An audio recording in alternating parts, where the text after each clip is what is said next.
All right. Hello, Facebook Live. Hello, YouTube Live.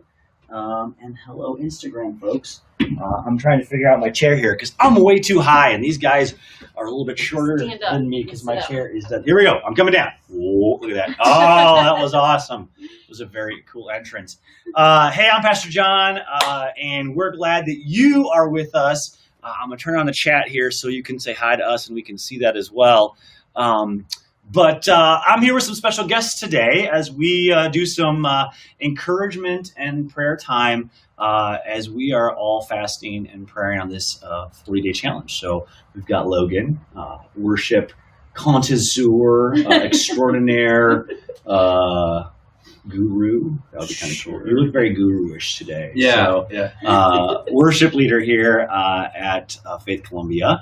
And Sue, who basically, we call her the campus assistant, but she's like the mechanism that just keeps us moving around here. I told you to stop that. She does. Put a little pressure. She does so much around here, but assists us in so many ways, the whole church. So I'm glad for these two, and I'm glad you guys are joining me today because I know people on Facebook Live are sick and tired of seeing me sometimes, but I love you. Okay, I do. So today we're going to talk a little bit about Jesus' invitation. That's the focus this week. And I'll get to that in a little bit, but I thought it would be interesting to let Sue and Logan share kind of their fasting journey with you guys too. And so I'm going to start with Sue because ladies always go first. And yes, happy St. Patty's to everybody. Logan's the only one and Sue are wearing green. I chose black today because I'm fasting today and I can't have corned beef and cabbage, so it's kind of a sad day for me. But I'm going to have it tomorrow. So, but Sue, so you've chosen to take on a fast, a little bit different than others. And so why don't you share what you're fasting from and then maybe how that journey's going. Okay. I chose to fast from chocolate, and chocolate is really, really important to me. I really enjoy it. I used to eat it every day. And I got to tell you, the first couple of weeks were really kind of tough because I do have it every day. And every day about 2:30, I have a little snack in the office. And I actually got headaches from withdrawal. I didn't realize that was going to be part of it. But, as we've gotten into this, and I really feel like these weekly posts have been really encouraging to me too, that everybody's going through this together and it's not just me. And so what I'm doing is really insignificant when it compares to, like, Jesus fasted for 40 days and 40 nights. I mean, I'm just fasting, from one thing.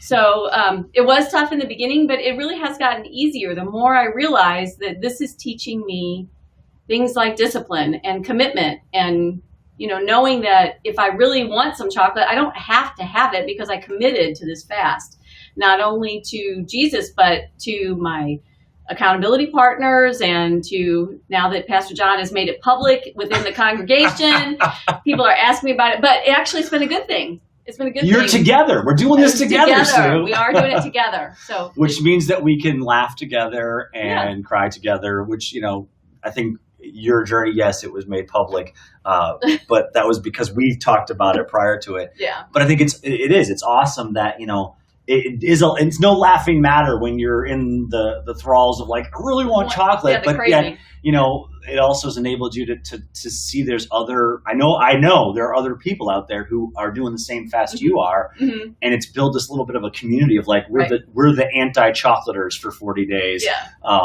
Which I don't know, have you decided if it's all chocolate or is it just milk chocolate? It's all chocolate. Like, I don't even drink hot chocolate. Or like a granola bar with little minuscule chocolate chips in it. No chocolate at all. She is a purist. Yep. No cocoa beans. No for cocoa Sue beans. No. Until Easter. It's gonna be fine though. So have you already purchased the chocolate bunny to eat? No, but Easter? On Easter I'll be eating nothing but chocolate the whole day. No vegetables. No nothing. Jesus rose from the dead and chocolate has returned. There we go. Logan.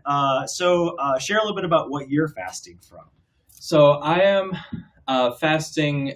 I would say social media, but I'm still on Instagram, just posting like music stuff. But it's mostly Facebook, and it kind of came at a good time because Facebook was becoming sort of a input. I don't know for just it was kind of my window into how messed up things are kind of getting in the world, and it made me very cynical and very negative.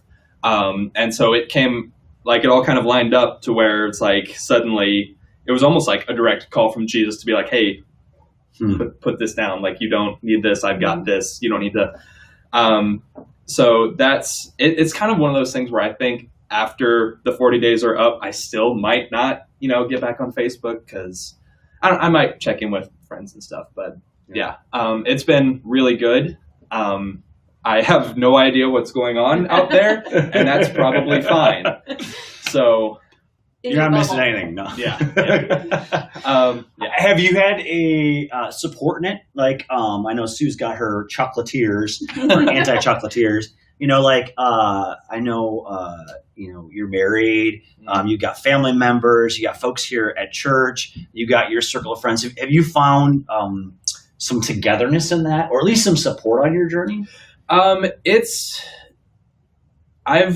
been able to connect with people, I think, a little bit better, because it's one of those things where it's like I was always kind of checking it, and so it's kind of like I'm able to sort of spend less time doing that and more time engaging with my wife or whoever I happen to be with at the moment. So as far as like accountability, there are a couple of things that actually make it really easy. One, I don't want to see like what for every like fun, like interesting thing that is on Facebook, there's another thing that I would hate to see. So it's like the fear of that almost is kind of like, I don't want to mess with that. The other thing is like, I'm never on Facebook, like on a computer. It's always on my phone. So I delete the app and I don't even see it.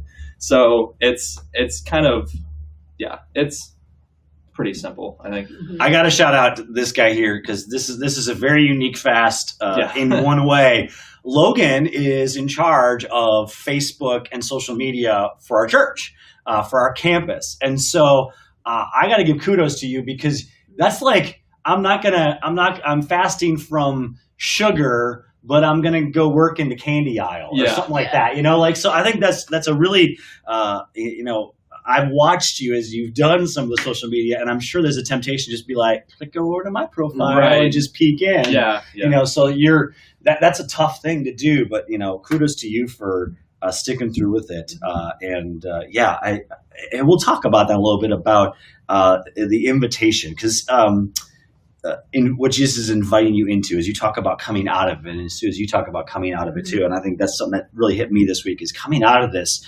There's a new life. There's a new thing. Like, how am I going to do these things? So, anyways, our topic for today that I want to talk a little bit about, and for the week, is Jesus' invitation. Jesus is inviting us in. And I want to read to you guys one of the verses. It's a verse that you have heard if you're anywhere around here at Faith Columbia, and will hear more and more of throughout the years ahead, because it's the core verse behind our mission to practice the way of Jesus. And it's Matthew chapter 11, right at the end, verse 28.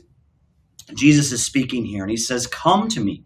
So there's this invitation. He says, "Come to me, all you are weary and burdened, and I will give you rest." I mean, that right there would be enough. But then he goes on and says, "Take my yoke, my way of life, my truths. Take my yoke upon me, my mantle of learning in many ways, and learn from me." Okay? And in many ways, watch me, as another translation says it there.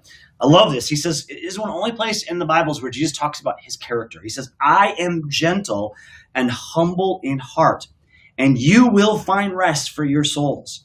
For my yoke, my way, my practice, what I'm giving to you, my teaching is easy, and my burden is light." And what I love there is that there's a whole bunch of stuff we can talk about this, but as we do this thing called fasting, Jesus fasted, and so as we do this, it's an opportunity to be with him and be like him. There's this invitation as we practice these things to actually experience the heart of Jesus.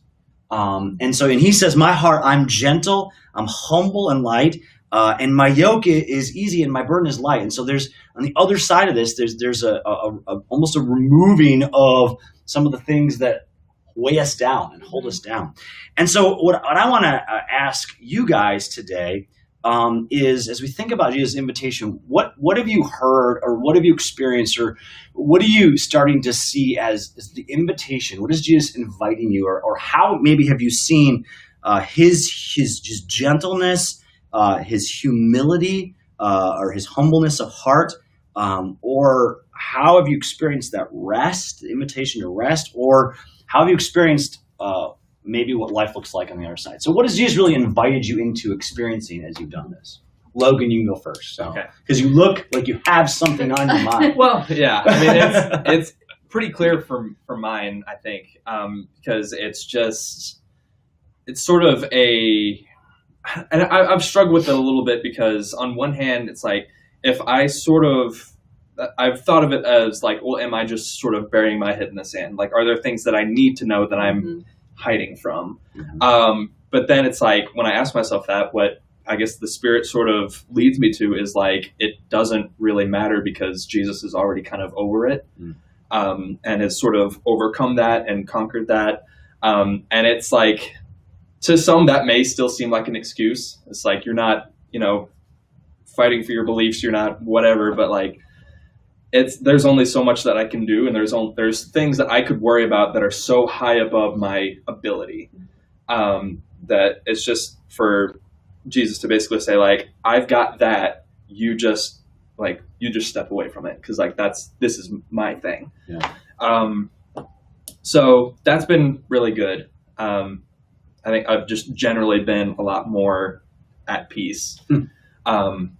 But yeah, it's because I still know that there's things happening, and so I just try to do. There was actually, this is sort of unrelated, but it's unrelated to this time. But earlier, I was actually praying and sort of bringing this stuff to God, like, God, like, what am I supposed to do with this? Where do you want me to go? And he sort of revealed to me this thing of like, my job is to care for like individual persons, and it's his job to take care of people, like everyone. Whereas he will give me individual people that I can sort of work with, and it's not my job to be like, everyone, let's go. So, yeah. You mean you're not God? No. So yeah, it's just, I think it's been really humbling for me. It's like, it's not my job to try to steer everyone, especially on a platform where everyone is only interested in like, this is what I'm like, everyone listen to me. Mm-hmm. So yeah, it's been good. That's interesting. You talk about that. Like, God gives us each platforms. And I think sometimes when we're on those platforms, whether they are digitally or physically, we kind of think, oh, I'm the Lord of that. Mm-hmm. The temptation is to be like, I've got to use this platform to control it in many ways. And what I hear you saying is, he's like, no, I'm in control. Mm-hmm. As you've lost that platform per se, it helps you gain perspective into the fact that he's still got us. He's still got you. He's still got everybody else. Mm-hmm. And it kind of helps you sounds like there's a reorienting in your mind of how to use those platforms going forward. Yeah. Cool. Very cool. Sue, how about you? Wow, Logan. That was kind of deep. Mind blown. Sue's like, I'm done. Well, I feel like this has given me a time to be more with Jesus. I always felt like I had an ongoing conversation with him all day long, but I just feel like now, whenever I feel that temptation to even just smell chocolate, I just pray about it, and I just get that encouragement that, yeah, you can do this. And then from our congregation, the people that are in our church, I feel like everybody's been so supportive and asking, how are you doing? What's going on with that? And I just think that we all are encouraging each other. So that really, to me, it just bonds us closer together with other Christians. And that has been so helpful. And then I also feel this call to be an example, to be more like Jesus, and to be an example to not only people within our church, but within my family. I have 2 young nieces that are fasting from things, and if I can show them that I can do this with Jesus' help, then they can do it too. Mm-hmm. So I think that's important. We all need to just show Jesus more to other people in our lives. And I bet as you're with your nieces that, as you're experiencing Jesus's rest, as you're experiencing his humble heart, his gentleness, it changes the way that you communicate with them, and with them, just as like if they make a mistake, there's probably this sense of like, oh, but I feel that temptation, and it's just, you begin to build this, Jesus mentality or Jesus heart comes through us or through you as you do that. Mm-hmm. So. How about you guys? I would love to hear your stories. You don't have to do it on here on Facebook. If you're on the emails, our emails, the ones that are sent out weekly, you should have gotten that this morning. We apologize. Those came out a little bit late this week. There's an email address on there, columbia@faithstl.org. If you don't get those and you're watching on here, you can use that again, columbia@faithstl.org. You can send us your story there of your journey of fasting. And we'd love to hear it. We'd also love to be praying for you. So if there's anything specific, we can be praying for you. Post that in the comments, whether it's now or on the replay of this. We do read those. We do answer those. And we are here for you. So one last thing I want to say before we close is this. Maybe you're that person, and I wrote this in the email, and so I want you to hear this from me too. Maybe you're that person who's watching this, and you're kind of in a shameful or give up position. Maybe something came up in your life and you forgot or currently are unable to fast, or you fell, or you're like, man, I just gave up, okay? Jesus's invitation to him is not an invitation to be beaten and to be knocked down. He invites us to experience his grace. And so I want you to, if you're that person, to experience the grace, okay? To experience the grace of Jesus that says, I still love you, I'm still with you in this. You can even pick back up and start doing it again. And that's the awesome thing about the gospel is, yes, the truth is that we are sinful and we make mistakes. And that is the need for Jesus. Someone had to give his life to pay for our sin, and we deal with that sin. But yet at Jesus, we have an invitation to receive his grace and to live not as a have to anymore, but as a get to. Mm-hmm. We get to do these things. Fasting is not a have to. It's not something that you must do to get a higher level of understanding of God, okay? Fasting is we willingly submit ourselves to do these things because we want to, because through them we gain insights. We learn about the fact that we have power over the flesh because of Jesus. We are putting ourselves in a position to be open to, your example is great of removing some of the distractions or putting in our position where we're not in control, but we're trusting in Jesus so that we can learn more and again experience what Jesus offers us. And so I want to invite you to experience God's grace today. Our prayer for you, this is what I'm praying in just a second here, is that you would experience that gentle and humble heart of Jesus, and that you would be experiencing rest through this, the rest that only Jesus can give. So hang in there. You got this. We're with you in this. We got 2 more weeks left. Next week, we're going to talk about lordship, kingship of Jesus. So Logan just kicked us off in that. But hey, we're glad that you are here with us. And I want to thank Sue and Logan for just being willing to jump on this call with me and to do this with me. Those of you on Instagram live, I'm here too. And Sue's over there, but you can only see Logan. Logan should have been like miming everything. But we're here too. Unfortunately, see part of it. So, hey, let me close us in prayer, and then we'll sign off. So, Jesus, you tell us in these words that you are gentle and humble in heart. That's how you chose to describe yourself in your own words to us.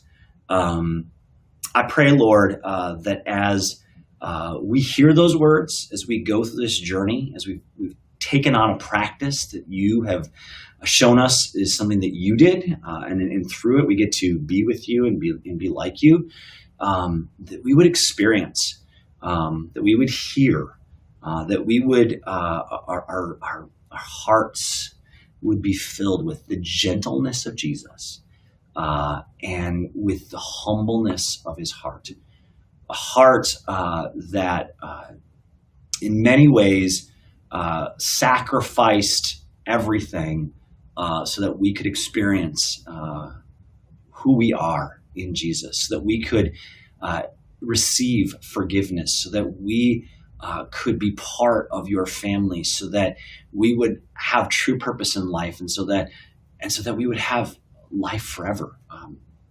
That's what you did for us, and we see this Jesus who invites children on his lap, this Jesus that hangs out with sinners, this Jesus that goes and searches for the lost, this Jesus who came to save the entire world.